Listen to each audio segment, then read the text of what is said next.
السلام علیکم ورحمۃ اللہ وبرکاتہ۔ اللہ تعالیٰ کا لاکھ لاکھ شکر ہے کہ اس نے ایک بار پھر ہمیں رمضان المبارک انجوائے کرنے کا موقع عنایت فرمایا۔ یہ وقت ہمارے لیے بہت قیمتی ہے، کوشش کریں کہ اس کا ایک پل بھی ضائع نہ ہو۔ اچھے کام کیجئے اور بری باتوں سے گریز کیجئے، چلتے پھرتے ذکر کیجئے اور دعائیں کیجئے، چھوٹی سے چھوٹی دعا مانگیے۔ اللہ تعالیٰ کو دعائیں بہت پسند ہیں۔ دعا کیجئے کہ اللہ تعالیٰ یہ رمضان سب کے لیے خوشیاں لے کر آئے، آمین ثم آمین۔ حضرت سلمان فارسی روایت کرتے ہیں کہ نبی صلی اللہ علیہ وسلم نے شعبان کے آخری دن خطبہ ارشاد فرمایا، اے لوگو جی ایمان لائے ہو، تم پر ایک بہت عظمت والا مہینہ سایہ فگن ہو رہا ہے، بہت برکت والا مہینہ ہے۔ اس مہینے میں ایک رات وہ بھی ہے جو بہت مبارک ہے، اور اس رات کے بارے میں وہ سورہ اتری ہے، انا انزلناہ فی لیلۃ القدر، اور اس رات کی عبادت 1000 مہینے سے زیادہ بہتر ہے۔ بخاری و مسلم کی متفقہ حدیث ہے، ابو ہریرہ سے روایت ہے، رسول اللہ صلی اللہ علیہ وسلم نے فرمایا، جس نے ایمان اور احتساب سے دن کا روزہ رکھا اور رات کو اللہ کی یاد میں کھڑا رہا، اس کے تمام گناہ معاف ہو جائیں گے، چاہے سمندر کی جھاگ کے برابر ہوں۔ اللہ تعالیٰ نے دن کا روزہ فرض کیا لیکن رات کی عبادت فرض نہیں کی۔ وہ ہمارا اپنا شوق ہے، اپنی ایک دیوانگی ہے کہ ہم کھڑے ہو کر عبادت کریں۔ عزیزو، اللہ تعالیٰ نے ہمیں تو ایک آفر دی ہے کہ جو دن کو روزہ رکھے گا اور قیام اللیل میں کھڑا رہے گا، اس کے ثواب کے لیے اللہ تعالیٰ کے پاس ہمارے لیے مختلف ڈیلز ہیں۔ مگر دوسری سائڈ پر دیکھیے کہ حضور صلی اللہ علیہ وآلہ وسلم پر کتنی بھاری ذمہ داریاں تھیں یہ سب کچھ کرنے کے لیے۔ ان کو تلاش کرنے کے لیے ہم قرآن کریم سے مدد لیتے ہیں۔ سورہ مزمل میں اللہ تعالیٰ فرماتا ہے، بسم اللہ الرحمن الرحیم، یا ایہا المزمل، اے اوڑھ لپیٹ کر سونے والے، قم اللیل الا قلیلا، رات کو نماز میں کھڑے رہا کرو مگر کم، نصفہ او انقص منہ قلیلا، آدھی رات یا اس سے کچھ کم کر لو، او زد علیہ ورتل القرآن ترتیلا، یا اس سے کچھ زیادہ بڑھا دو اور قرآن کو خوب ٹھہر ٹھہر کر پڑھو۔ انا سنلقی علیک قولا ثقیلا، ہم تم پر ایک بھاری کلام نازل کرنے والے ہیں۔ انا ناشیۃ اللیل ہی اشد وطئا واقوم قیلا، ناشیۃ اللیل رات کا اٹھنا، در حقیقت رات کا اٹھنا نفس پر قابو پانے کے لیے بہت کارگر اور قرآن پڑھنے کے لیے زیادہ موزوں ہے۔ ان لک فی النہار سبحا طویلا، دن کے اوقات میں تمہارے لیے بہت مصروفیات ہیں۔ واذکر اسم ربک وتبتل الیہ تبتیلا، اپنے رب کے نام کا ذکر کیا کرو اور سب سے کٹ کر اسی کے ہو رہو۔ رب المشرق والمغرب لا الہ الا ہوا فاتخذہ وکیلا، وہ مشرق اور مغرب کا مالک ہے، اس کے سوا کوئی خدا نہیں، لہٰذا اسی کو اپنا وکیل بنا لو۔ فاصبر علی ما یقولون فاہجرہم حجرا جمیلا، اور جو باتیں لوگ بنا رہے ہیں ان پر صبر کرو اور شرافت کے ساتھ ان سے الگ ہو جاؤ۔ اب غور کیجئے کہ اس موقع پر آپ صلی اللہ علیہ وسلم کو اے نبی یا اے رسول کہہ کر پکارنے کی بجائے اے اوڑھ لپیٹ کر سونے والے کہہ کر پکارنا ایک لطیف انداز خطاب، جس سے خود بخود یہ مفہوم نکلتا ہے کہ اب وہ دور گزر گیا جب آپ آرام سے پاؤں پھیلا کر سوتے تھے، اب آپ پر ایک کار عظیم کا بوجھ ڈال دیا گیا ہے جس کے تقاضے کچھ اور ہیں۔ عزیزو، دیکھا آپ نے انبیاء پر کتنی سختیاں ہوتی ہیں، ہم تو بڑے آرام میں ہیں کہ ہماری اپنی ثواب دید ہے کہ ہم کیا پڑھتے ہیں کیا نہیں پڑھیں گے۔ اگر ہم اللہ کا زیادہ خیال رکھیں گے، اللہ کی تسبیح کریں گے، وہ ہم نے کرنی بھی اپنے ہی لیے ہے، اپنے ہی فائدے کے لیے، تو پھر اللہ تعالیٰ ہمیں اس کے اچھے اجر دے گا۔ اگر نہیں کریں گے تو اس کے مطابق ملے گا۔ اب آگے دیکھیے کہ ہمیں کیسے اجر ملتا ہے۔ بخاری میں حدیث ہے کہ جب کوئی شخص بوڑھا ہو جاتا ہے یا اتنا بیمار ہے کہ وہ اس طرح رمضان المبارک میں عبادت نہیں کر سکتا جیسے جوانی میں یا تندرستی میں کیا کرتا تھا، اللہ فرشتوں میں سے فرمائے گا میرا بندہ اگر جوان ہوتا یا تندرست ہوتا میری عبادت ایسے ہی کرتا پہلے کی طرح، تو فرشتے عرض کرتے یا اللہ وہ ضرور کرتا۔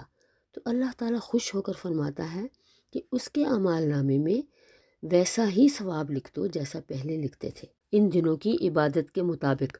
سبحان اللہ۔ حضور صلی اللہ علیہ وسلم نے فرمایا اللہ تعالیٰ کو ایسا عمل پسند ہے جو متواتر کیا جائے چاہے وہ کم ہی ہو۔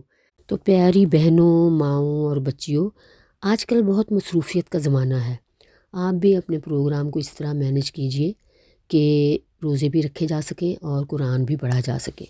بچوں کو بھی قرآن پڑھنے کے لیے بٹھائیے، بڑے بچوں کو نماز کی طرف راغب کیجئے کیونکہ نماز بہت ضروری ہے۔ مسند احمد کی حدیث ہے، نماز اپنے نمازی کے لیے نور، دلیل، نجات اللہ کے حضور پیش کرے گی۔ بے نمازی کے لیے نہ کوئی نور ہوگا، نہ دلیل اور نہ نجات کا راستہ، حتیٰ کہ ایسے شخص کا انجام فرعون، قارون اور حامان جیسا ہوگا۔ سنن ابن ماجہ کی حدیث ہے، حضور صلی اللہ علیہ وآلہ وسلم نے فرمایا دیکھنا نماز نہ چھوڑنا ورنہ اللہ کا ذمہ تم سے اٹھ جائے گا۔ عزیزو، اللہ تعالیٰ نے نماز کے احکامات، حج کے احکامات اور زکوٰۃ کے احکامات ایک جگہ اکٹھے نہیں فرمائے، وہ سورہ بقرہ، سورہ حج اور سورہ ابراہیم میں درج ہیں، مگر روزے کے احکامات اور شرائط سورہ بقرہ کے پورے ایک رکوع کے اندر 6 آیات کی شکل میں موجود ہیں۔ فرمایا اللہ تعالیٰ نے یا ایہا الذین آمنوا کتب علیکم الصیام کما کتب علی الذین من قبلکم لعلکم تتقون۔ اے لوگو جو ایمان لائے ہو، تم پر روزے فرض کر دیے گئے جس طرح تم سے پہلے انبیاء کی امتوں پر فرض کیے گئے، اس سے توقع ہے کہ تم میں تقوی کی صفت پیدا ہوگی۔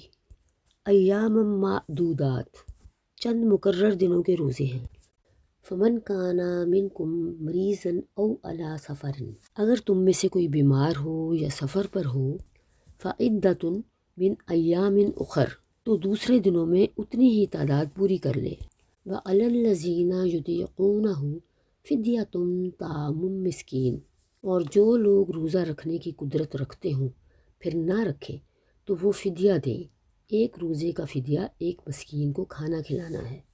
فمن تطوع خیرا فہو خیر لہ، اور جو اپنی خوشی سے کچھ زیادہ بھلائی کرے تو یہ اسی کے لیے بہتر۔ وَأَن تَصُومُوا خَيْرٌ لَكُمْ إِن كُنتُمْ تَعْلَمُونَ، لیکن اگر تم سمجھو تو تمہارے حق میں اچھا یہی ہے کہ روزہ رکھو۔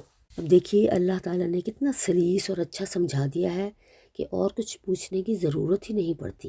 اب دیکھیے اللہ تعالیٰ نے خاص طور پہ رمضان کے مہینے کا نام لیا ہے اور اسی سورہ بقرہ میں لیا ہے۔ فرمایا اللہ تعالیٰ نے شہر رمضان الذی انزل فیہ القرآن، رمضان وہ مہینہ ہے جس میں قرآن نازل کیا گیا۔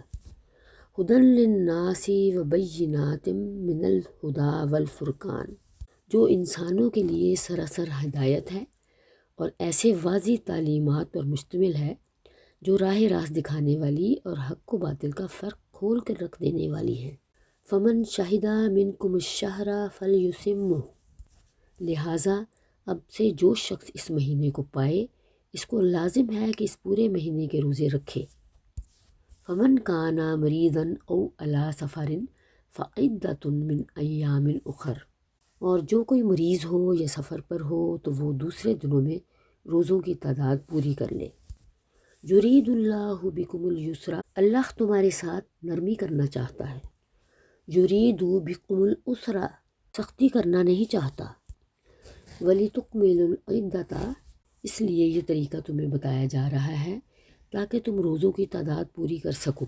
وَلِتُكَبِّرُوا اللَّهَ عَلَىٰ مَا هَدَاكُمْ وَلَعَلَّكُمْ تَشْكُرُونَ، اور جس ہدایت سے اللہ نے تمہیں سرفراز کیا ہے اس پر اللہ کی کبریائی کا اظہار و اعتراف کرو اور شکر گزار بنو۔ اب آگے دیکھیے اللہ تعالیٰ نے نبی صلی اللہ علیہ وسلم کے ذریعے ہم تک پیغام پہنچایا ہے۔ وَإِذَا سَأَلَكَ عِبَادِي عَنِّي فَإِنِّي قَرِيبٌ، اور اے نبی میرے بندے اگر تم سے میرے متعلق پوچھیں تو انہیں بتا دو کہ میں ان سے قریب ہی ہوں۔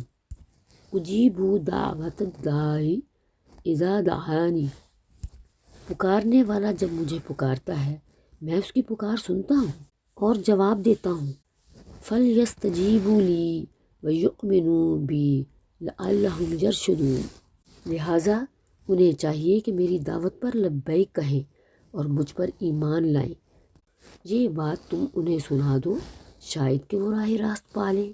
اگر آپ روزہ بھی رکھ رہے ہیں اور کسی مسکین کو کھانا بھی کھلا رہے ہیں تو یہ بہت ہی اچھی نیکی ہے۔ اگر آپ روزہ نہیں رکھ رہے تو ایک مسکین کی بجائے زیادہ مساکین کو کھانا کھلا رہے ہیں تو یہ بھی بہت بڑی نیکی ہے۔ ہمارے لیے ہی یہ بہتری ہے، ہمارے ہی کام آئے گی۔ سفر میں آپ جائیں تو روزہ رکھیں یا نہ رکھیں یہ آپ کی مرضی پر ہے، اس پر کوئی پابندی نہیں ہے، کیونکہ حضور صلی اللہ علیہ وسلم بھی کئی بار روزہ نہیں رکھتے تھے اور صحابہ کرام سے بھی یہ ثابت ہے کہ وہ روزہ بعض دفعہ نہیں رکھتے تھے۔ اس پر سب متفق ہیں کہ جس روز آدمی سفر کی ابتدا کر رہا ہو اس دن کا روزہ افطار کر لینے کا اسے اختیار ہے، چاہے وہ کھانا کھا کر گھر سے چلے اور چاہے تو رستے میں کھا لے۔ دونوں عمل صحابہ سے ثابت ہیں۔ یعنی اللہ نے صرف رمضان ہی کے دنوں کو روزوں کے لیے مخصوص نہیں کر دیا ہے، بلکہ جو لوگ رمضان میں کسی عذر شرعی کی بنا پر روزے نہ رکھ سکیں ان کے لیے دوسرے دنوں میں ان کی قضا رکھ لینے کا راستہ بھی کھول دیا ہے، تاکہ قرآن کی جو نعمت اس نے تم کو دی ہے اس کا شکر ادا کرنے کے لیے قیمتی موقع سے ہم محروم نہ رہ جائیں۔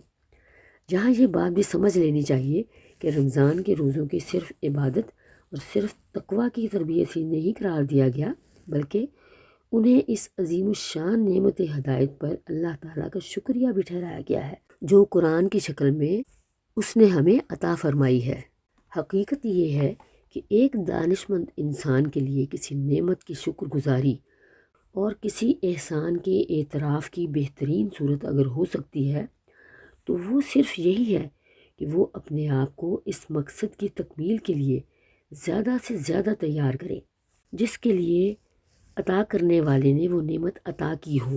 تو عزیزو، قرآن ہمیں اس لیے عطا فرمایا گیا ہے کہ ہم اللہ تعالیٰ کی رضا کا راستہ جان کر خود اس پر چلیں اور دنیا کو اس پر چلائیں۔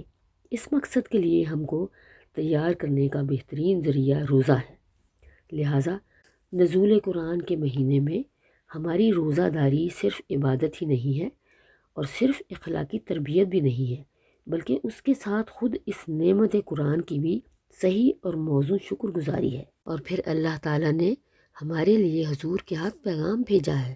اللہ تعالیٰ نے فرمایا، اے محمد صلی اللہ علیہ وسلم، میرے بندوں سے کہو کہ میں ان سے اتنا قریب ہوں کہ جب وہ چاہیں مجھ سے بات کر سکتے ہیں اور میں اسے سنتا بھی ہوں اور سمجھتا بھی ہوں اور اس کا جواب بھی دیتا ہوں۔ یہ جن بے حقیقت اور بے اختیار ہستیوں کے پیچھے بھاگے پھرتے ہیں اور ان کو جا کر اپنا رب اور اپنا اللہ مانتے ہیں تو وہ ان کے پاس دوڑ دوڑ کے جانا پڑتا ہے ان کو، تو وہ ان کی کچھ بھی نہیں کر سکتے۔ مجھ سے بات کرنے کے لیے ان کو کہیں نہیں جانا پڑے گا، جہاں بیٹھے ہیں وہیں مجھ سے بات کر لیں۔ میں کائنات کا فرمانروائے مطلق، تمام اختیارات اور تمام طاقتوں کا مالک تم سے اتنا قریب ہوں کہ تم بغیر کسی واسطے اور وسیلے اور سفارش کے براہ راست ہر وقت اور ہر جگہ مجھ تک اپنی عرضیاں پہنچا سکتے ہو۔ لہٰذا تم اپنی نادانی کو چھوڑو اور ایک ایک بے اختیار بناوٹی خدا کے در پر مارے پھرتے رہنے کی بجائے جو دعوت تمہیں دے رہا ہوں اس پر لبیک کہہ کر میرا دامن پکڑ لو، میری طرف رجوع کرو، مجھ پر بھروسہ کرو اور میری بندگی اور اطاعت میں آ جاؤ۔ واہ سبحان اللہ! اللہ تعالیٰ کی یہ دیکھیں شان کیسی ہے کہ وہ ہمیں کہہ رہا ہے، پھر ہم کیوں نہ اللہ تعالیٰ کا نام لیں، اللہ تعالیٰ کا عبادت کریں، اللہ تعالیٰ کو یاد کریں، ہر وقت اس کا نام لیں تو وہ کیوں نہ ہمارا ہوگا۔ تو عزیزو، آپ یہی کوشش کیجئے کہ ہر وقت اس کی تسبیح کیجئے، اس کی تعریف کیجئے، اللہ خوشی خوشی ہمارے کام کرے گا۔ تو چلیے عزیزو، اب آپ اپنے روزیوں کی تیاری کیجئے، تو ہم اگلی ویڈیو پہ حاضر ہوں گے انشاءاللہ تعالی۔ اجازت دیجئے، اللہ حافظ۔